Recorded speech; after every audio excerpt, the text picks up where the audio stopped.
Yo, what's up mga kaibigan? Nalina tayo magkwentuhan dahil sa paglatag ng NBA ng kanilang schedule of games para sa 2026-2027 NBA season ay madami nagkukwestiyon sa naging desisyon ni Commissioner Adam Silver at ng team na in charge sa pag-schedule ng mga games dahil tila ba pumapabor nga daw ito kay LeBron at sa Philadelphia 76ers dahil Sixers nga ang may pinaka-konti na back-to-back games sa lahat ng team sa NBA. Sila din ang may pinaka-konti na 3 games in 4 nights sa schedule at unang beses din silang makakaharap ng Western Conference team ay after 18 games pa.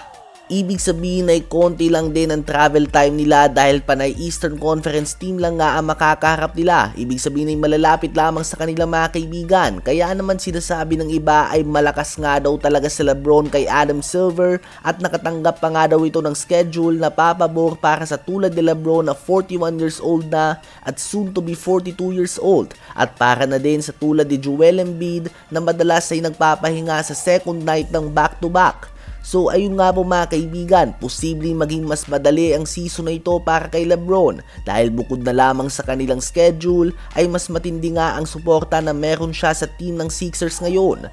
Kahit nga hindi siya maglaro dito ay playoff caliber pa din ang team na ito kaya naman wala sa kanyang pressure na gumawa palagi ng 25 points, 8 rebounds and 8 assists per game.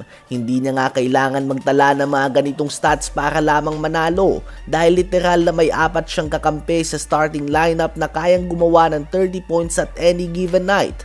Ano ba masasabi nyo sa schedule na binigay ni Adam Silver at ng NBA kay LeBron James at sa Philadelphia 76ers? Ngayon ay tumungo naman tayo kay Klay Thompson. Sa ngayon ay hindi pa nga tiyak ang status ni Klay sa Mavs kung dito nga ba siya maglalaro next season. Sa ngayon ay parte siya ng team na ito subalit andun nga mga rumors na posible silang matrade kasama sila PJ Washington at Daniel Gafford. Sa ngayon nga ang nais ni Klay ay maglaro para sa isang contender at ang Dallas Mavericks ay malakas din naman na team. Subalit mas considered nga sila bilang playoff caliber kaysa championship contender.